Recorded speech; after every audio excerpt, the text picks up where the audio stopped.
Irmãos, amém? Diga glória a Deus. Hoje eu conversei com alguns irmãos e falaram assim: pastor do céu, eu estou jejuando de chocolate, já ganhei uma caixa de chocolate, até chocolate da Cacau Show eu ganhei, só porque estou jejuando de chocolate. Pastor, eu estou jejuando de carne, me convidaram para churrasco. Meu patrão, que nunca me deu nada, falou para mim ir num churrasco aqui. Amado, é assim mesmo, é prova, né? Amém? É prova. Então esteja firme no seu jejum. Você já fez sua gentileza? Se você não fez, faça ainda essa semana a sua gentileza. Permita Deus tocar no seu coração. Quem será a pessoa que você vai abençoar nessa semana? Amém? Abra a tua palavra conosco, Mateus capítulo 16, verso 13 ao verso 16. Mateus capítulo de número 16,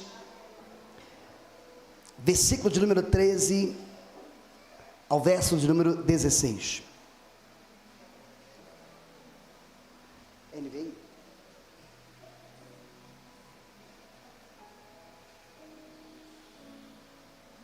Quem achou, diga glória a Deus.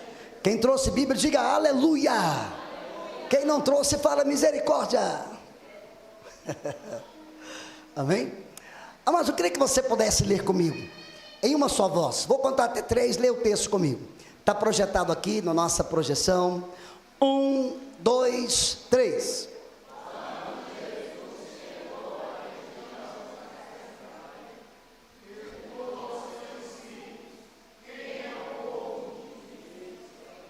Não, lê bonitinho, de novo, no 3, 1, 2, 3.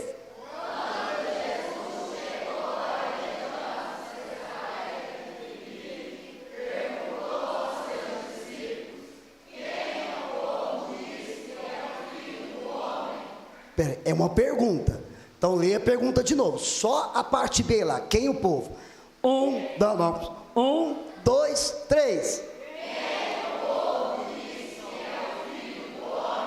A pergunta, a entonação, você estudou português. A pergunta, de novo. 1, 2, 3. Quem está perguntando isso? Fala assim: Jesus. Agora põe o versículo 14, fazendo um favor, Caio. 14. Vamos ler o 14? 1, 2, 3.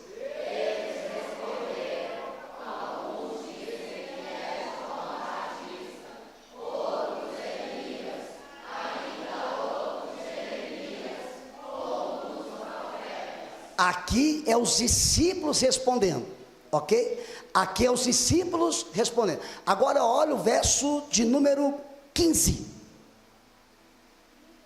Não. É no 3.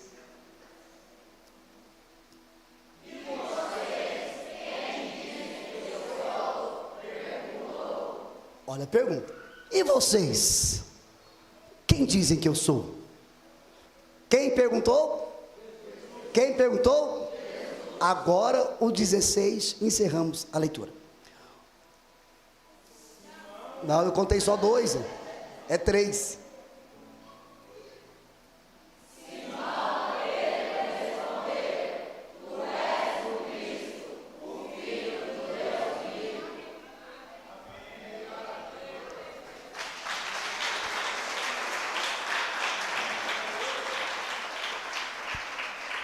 Agora permita o Senhor falar conosco nesse texto.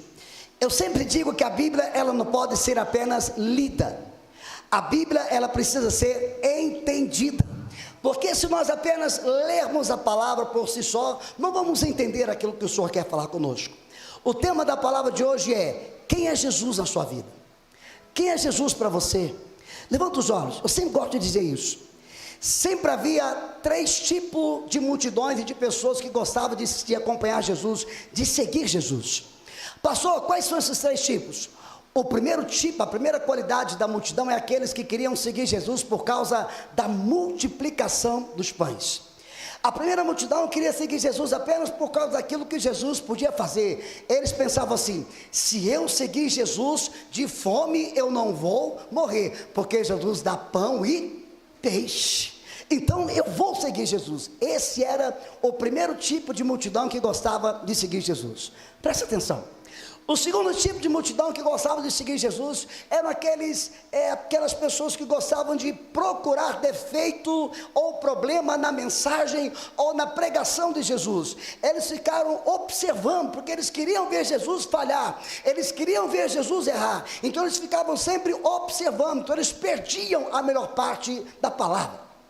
Então, dois tipos de pessoas que seguiam Jesus. O primeiro seguia Jesus por causa da comida. O segundo seguia apenas observando, para ver falhas e defeitos.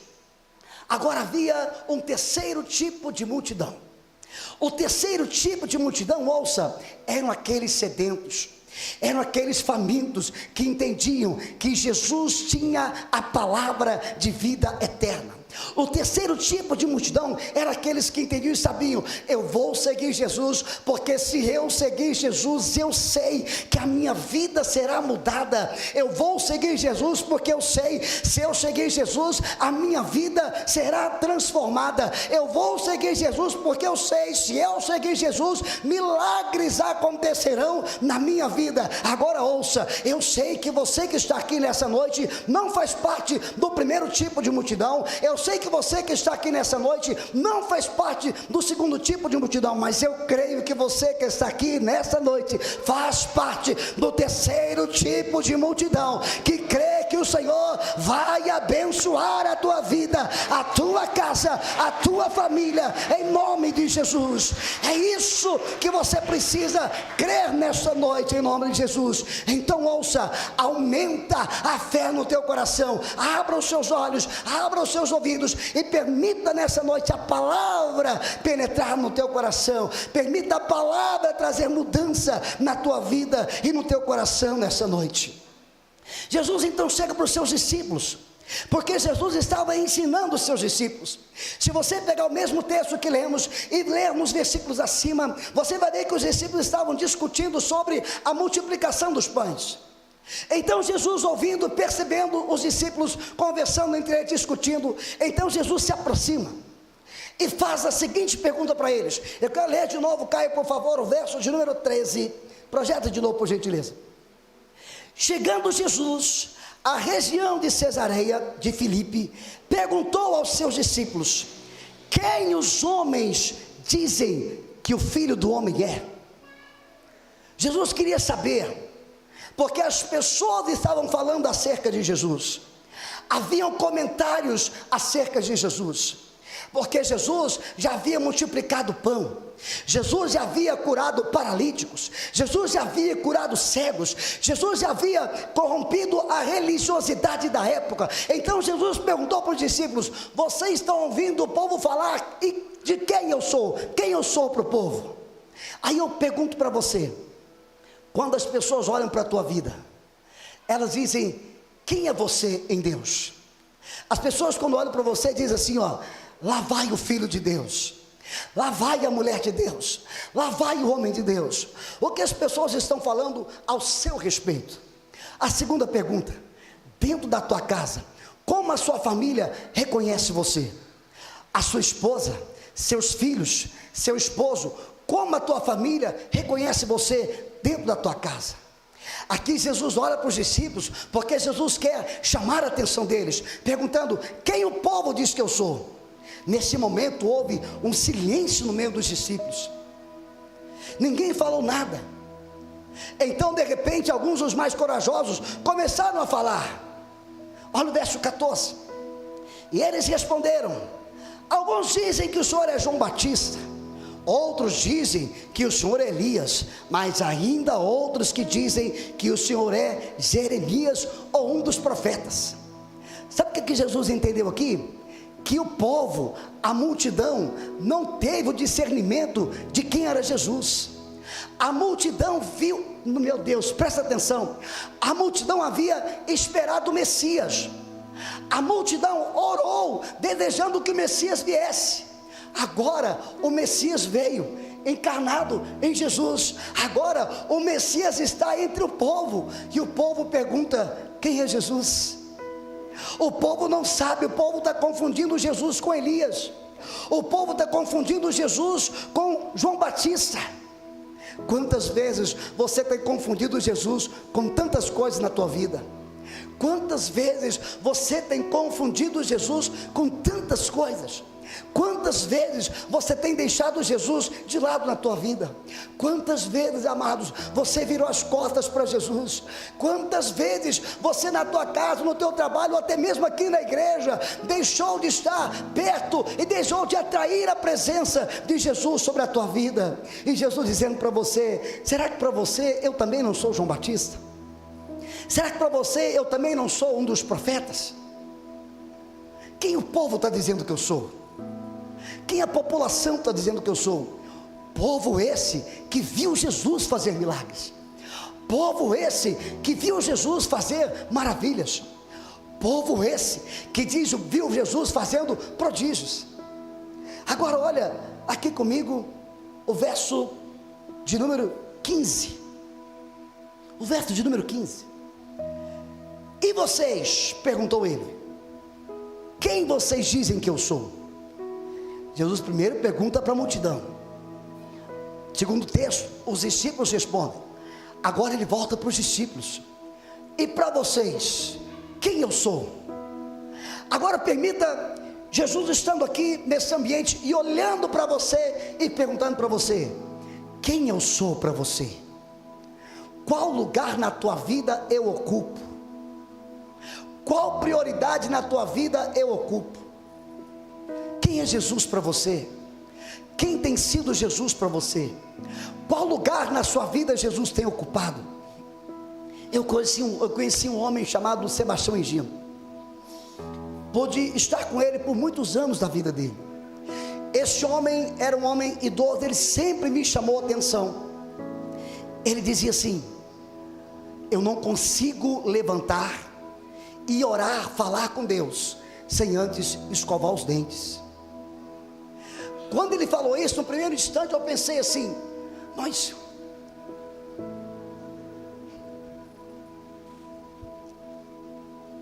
que diferença faz? O Espírito Santo na mesma hora falou no meu coração: aprenda com ele. Esse homem tem temor da minha presença. Ele entende que não pode falar comigo de qualquer maneira. Ele entende que não pode atrair a minha presença com os lábios impuros. Então ele limpa a boca. E esse homem, na casa dele, todas as vezes que eu ia, tinha uma cadeira, ou então um lugar no sofá da casa dele. Eu sempre perguntava para ele: irmão Gino, para que essa cadeira? Por que o senhor tem essa cadeira sempre vazia aí? Ele disse: Jesus está sentado nessa cadeira. Falava: uau, Jesus está sentado nessa cadeira. E de novo Jesus falando comigo: aprenda com ele. Naquele dia, tantos anos atrás, Jesus perguntou para mim: qual lugar na sua vida eu ocupo? Aí eu pergunto para você: quem é Jesus para você? Qual lugar na tua vida Jesus tem ocupado? Quem tem sido Jesus na sua casa? Como é que você tem ensinado os seus filhos acerca de Jesus? Como é que você tem ensinado para sua esposa, para o seu esposo, lá no seu trabalho? Quem tem sido Jesus? Sabe o que enche o coração de tristeza, amados? É porque nós falamos muito de Jesus com os nossos lábios. A nossa boca fala muito de Jesus, mas as nossas atitudes, muitas das vezes, falam totalmente o contrário. E eu volto à pergunta: quem é Jesus para você? Quando Jesus olha para os discípulos e pergunta, houve um silêncio no meio deles. Eles não conseguiram responder para Jesus quem era Jesus para eles. Mas aí, como sempre, o mais corajoso, Pedro, levanta. Eu imagino Pedro dizendo: eu sei, deixa eu falar, Jesus, deixa eu falar. Eu imagino Pedro falando assim. Então olha o texto, verso 16. Simão Pedro respondeu: tu és o Cristo, o Filho do Deus vivo. Tu és o Cristo, o Filho do Deus vivo. Presta atenção. Para muitos, ele era Jesus, filho de José e filho de Maria. Para muitos, ele era o carpinteiro, para outros ele era João, mas agora um de seus discípulos, Simão Pedro, diz para ele: Senhor, tu és o Cristo, tu és o Cristo, aquele que era. Tu és aquele que era antes da fundação do mundo. Tu és o Cristo, quando nada existia, o Senhor já existia. Tu és o Cristo, olha o texto, o Filho do Deus vivo. Ouça, amados, Jesus precisa ser para você tudo na tua vida. Ele precisa ser a razão da tua vida. Ele tem que ser tudo na sua vida. Eduardo, eu preciso de você aqui fazer um favor. Ele precisa ser tudo na sua vida, a razão, o motivo da sua vida. Cristo tem que ser tudo na sua vida. Ele precisa ser tudo na sua vida. Então Pedro responde: tu és o Cristo, tu és o Cristo, tu és o Cristo, tu és o Cristo. E eu volto a pergunta para você: quem é Jesus para você? Quem é Jesus para você? Quem é Jesus na tua casa? Quando as pessoas entram na tua casa, elas conseguem sentir o cheiro da presença. Quando elas entram na tua casa, elas conseguem sentir paz na sua casa. Quem é Jesus para você? Quem é Jesus para você? Canta comigo, queridos. Cristo é tudo para mim. Cristo é tudo, tudo para mim. Canta. Ele é o tesouro que eu tenho guardado em meu peito. Ele é tudo para mim. Canta. Ele é tesouro que eu tenho guardado em meu peito. Ele é tudo para mim. Ele tem que ser tudo para você. Ele tem que ser o maior tesouro guardado no seu peito. Quando Pedro falou isso para Jesus, Jesus respondeu, verso 17, coloca Caio por favor.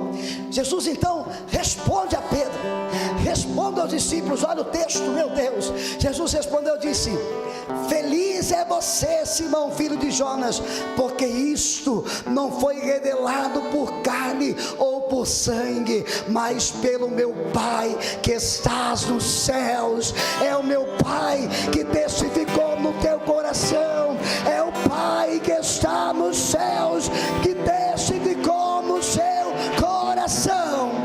Ouça, Jesus tem que ser tudo para você.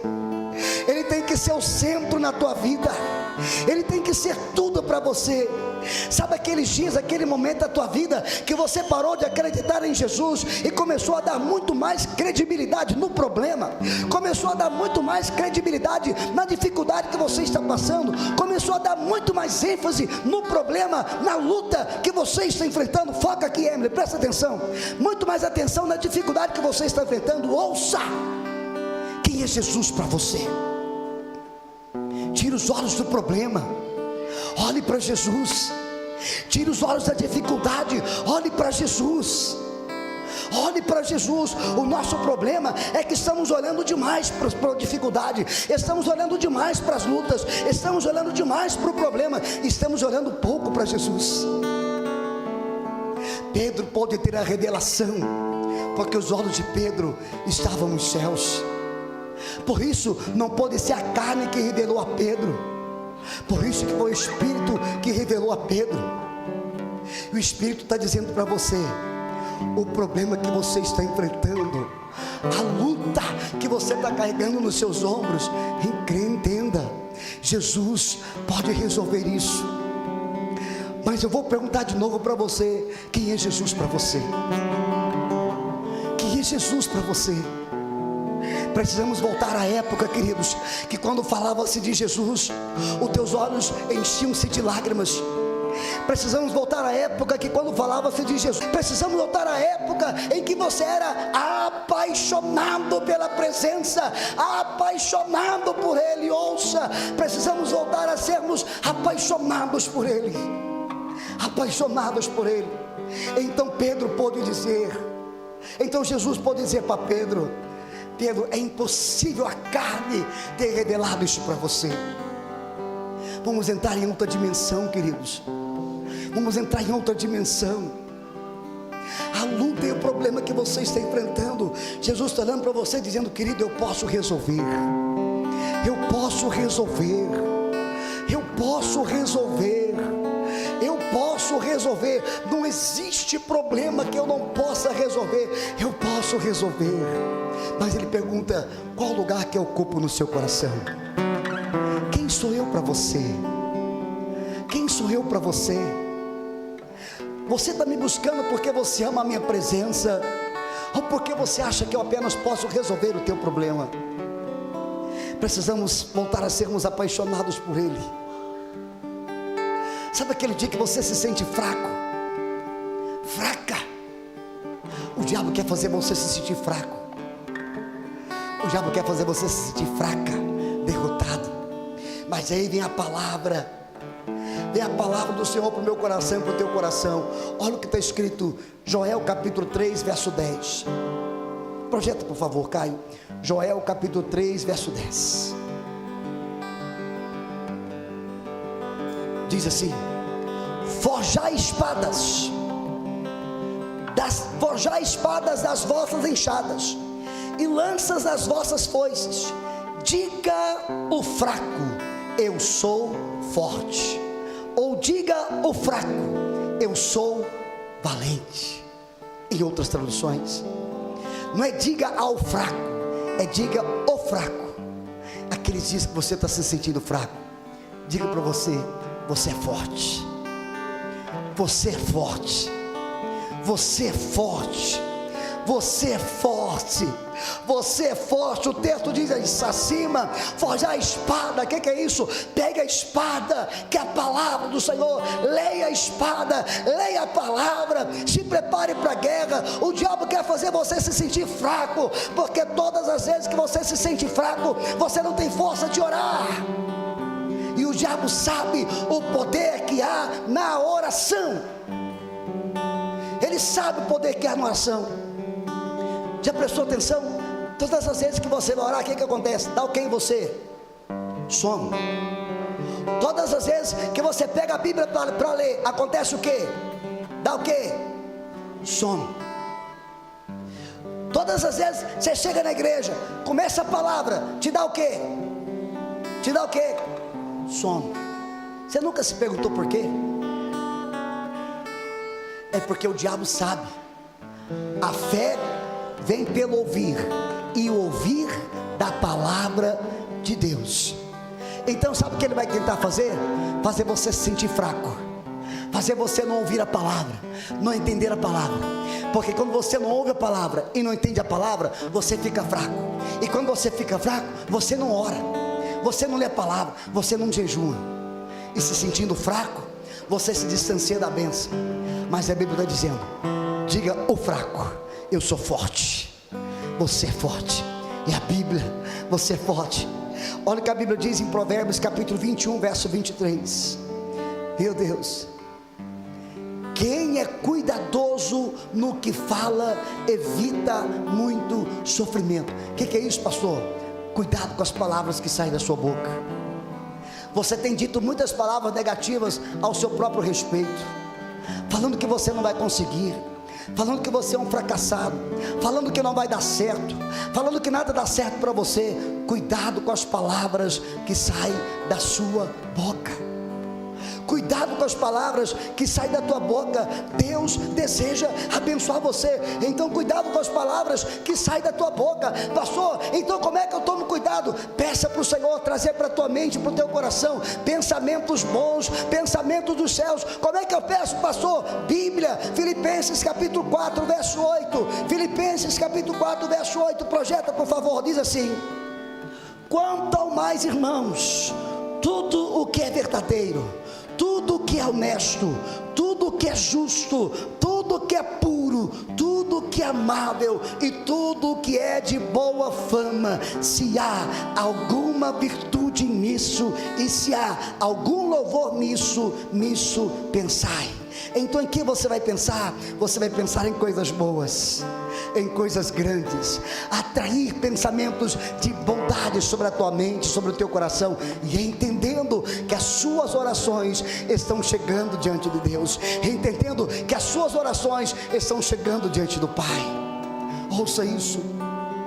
Quando Pedro fala aquilo para Jesus, quando Pedro diz para Jesus, e quando Jesus olha para Pedro e diz: Pedro, Pedro, Pedro, foi o Pai que te revelou. Aí tem um texto que eu quero que você deixe aberto, Mateus capítulo 16, verso 18 e verso 19. Jesus agora está dizendo para Pedro, olha o que Jesus diz aí: eu lhe digo que você é Pedro, eu lhe digo que você é Pedro, e sobre esta pedra edificarei a minha igreja. Presta atenção, Jesus não está dizendo que vai edificar a igreja sobre Pedro. Jesus está dizendo que Pedro é uma pedra pequena, mas sobre ele, Jesus, que é a pedra angular, ele que era, ele que é, Jesus está dizendo, e sobre mim, Jesus, eu vou edificar a minha igreja. Diga assim, igreja. Diga assim, igreja é lugar de filho e filha de Deus. Diga mais uma vez, igreja é lugar de filho e filha de Deus. Olha o texto, entenda o texto. Bíblia, verso 18. Eu te digo, 18, obrigado. Eu te digo que você é Pedro, e sobre esta pedra, Jesus, eu edificarei a minha igreja. Igreja, olha o texto, vírgula, e as portas do Hades, do inferno, não poderão prevalecer contra a igreja. Contra a igreja, Bíblia, as portas do inferno não prevalecerão sobre a igreja. Diga glória a Deus, receba essa palavra sobre a tua vida, em nome de Jesus. Você é igreja, você é igreja. Entenda a importância de você estar na igreja, entenda a importância de você fazer parte da igreja, porque a Bíblia diz: as portas do inferno não prevalecerão sobre a igreja. Mas você precisa estar na igreja, na igreja, na igreja. Se você estiver na igreja, as portas do inferno não vão prevalecer sobre a tua casa, sobre a tua família, sobre a tua vida, em nome de Jesus. Olha o verso 19. Meu Deus, eu darei as chaves do reino dos céus. Entenda o texto, eu darei a chave do reino dos céus. Essa palavra é para você, recebe sobre a tua vida em nome de Jesus. E tudo o que você ligar na terra será ligado nos céus, e o que você desligar na terra será desligado nos céus. Aplauda a presença do Rei dos Reis. Entenda isso, queridos. É Bíblia, é palavra. Eu vou ler de novo. Tudo que você, igreja, ligar na terra será ligado nos céus. Tudo que você, igreja, desligar na terra será também desligado nos céus, porque a porta do inferno não vão prevalecer sobre a igreja. E eu pergunto para você: quem é Jesus para você? Quem é Jesus para você? Quem é Jesus para você? Quando eu olho para esse texto, eu entendo que a igreja não está tomando posse daquilo que Deus já entregou para a igreja. Nós não estamos tomando posse. A dor que tenta persistir sobre a tua vida, o problema que tenta persistir sobre a tua casa, a dificuldade que tenta persistir sobre a tua vida, sabe o que está faltando para nós? Posicionamento. Se posicionar como filho e orar a palavra. Volta o texto, por favor, Caio. Orar a palavra. Pastor, me ensina a orar a palavra. Eu ensino a você. Presta atenção. Sabe como é que você ora a palavra? É assim, verso. Isso, obrigado. Você levanta a sua cabeça e diz: Deus, está escrito na sua palavra. Não foi eu que escrevi, é a sua palavra. É a sua palavra que diz que as portas do inferno não prevalecerão contra a sua igreja. Então você vai dizer: Senhor, eu sou igreja, eu faço parte da igreja. Você vai dizer: Senhor, a tua palavra diz: tudo que eu, igreja, ligar na terra será ligado nos céus, e tudo que eu, igreja, desligar na terra será desligado nos céus. Então você vai dizer: eu dou uma ordem agora para Satanás e seus demônios, sai da minha casa. É assim que você tem que fazer. Eu dou uma ordem agora para Satanás e seus demônios, sai da minha família. É assim que você tem que fazer. Sai da vida do meu esposo, sai da vida dos meus filhos. É assim que você tem que fazer. Eu dou uma ordem agora para essa enfermidade, sai, em nome de Jesus. É Bíblia. Tudo que eu ligar na terra será ligado nos céus. Mas para isso eu preciso entender quem é Jesus na minha vida. Como tem sido a minha postura diante dele? Como tem sido a sua postura diante dele? Qual lugar ele ocupa na tua vida? Toma posse desse texto sobre a tua vida. Toma posse desse texto sobre a tua casa. Se apropria dele sobre a tua vida. Eu quero ler o último texto, é que eu termino. Mateus capítulo 7, versículo 7 e versículo 8. Mateus capítulo 7, versículo 7 e 8. Olha a Bíblia. Peçam e será dado a vocês. Peçam, peçam e será dado a vocês. Busquem e vocês encontrarão. Batam e a porta será aberta a vocês. Verso 8. Pois todo aquele que pede, recebe. O que busca, encontra. E aquele que bate, a porta será aberta. De que forma você está pedindo? De que forma você está clamando? De que forma você está acessando os céus? De que forma você está pedindo? A Bíblia está garantindo para mim e para você: se nós pedirmos, nós vamos receber. Se nós batermos, a porta vai se abrir. Se nós buscarmos, nós vamos encontrar. Mas a pergunta é: como você está buscando? Como você está batendo na porta? Essa palavra de hoje, ela é para você. Essa palavra de hoje, ela é para mim, queridos. Qual lugar Jesus ocupa na sua vida? Qual lugar Ele tem ocupado na sua casa? Qual lugar Ele tem ocupado na sua família?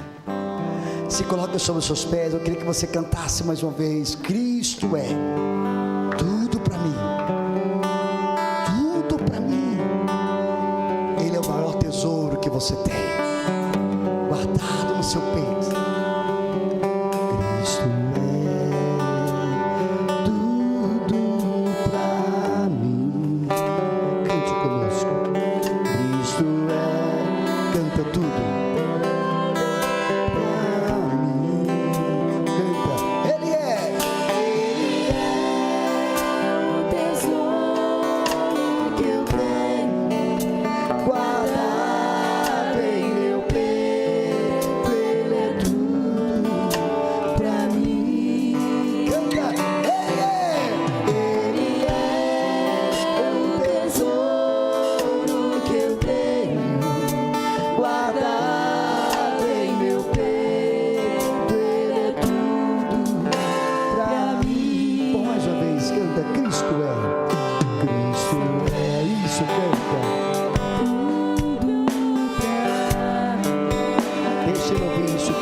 entendemos que não existe ambiente melhor para nós estarmos do que a tua casa. A tua palavra, ela foi exposta e pregada aos nossos corações, ó Deus.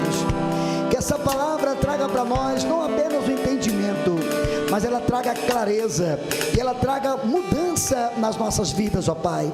Que possamos entender quem é o Senhor nas nossas vidas, e que possamos entender qual lugar que o Senhor ocupa nas nossas vidas, Pai. Que nós possamos entender nessa noite que tudo aquilo que nós como igreja ligarmos nos céus também será desligado na terra.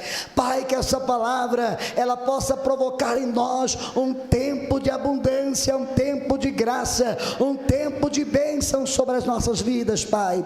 E por isso nesta noite eu abençoo a vida de cada irmão, de cada irmã que esteve conosco aqui no culto presencial. Eu abençoo a vida de cada irmão, de cada irmã que esteve conosco aqui no culto online, ó Pai. E eu te peço nesta noite, leva cada um deles de volta para os seus lares, guardados, abençoados pelo Senhor. Guarda eles, proteja eles, livra eles de todo mal, ó Deus. Como nós sempre terminamos na tua presença, que o amor de Deus, a graça de Jesus, a comunhão e consolação do amigo Espírito Santo esteja sobre as nossas vidas, agora e para todos sempre. Amém e amém, e graças a Deus. Que Deus abençoe a tua vida, a tua casa, a tua família. Vá em paz, tenha um restante de semana abençoado. Se você quiser agendar um horário para falar comigo, pode agendar com a Larissa, procura a Larissa, agenda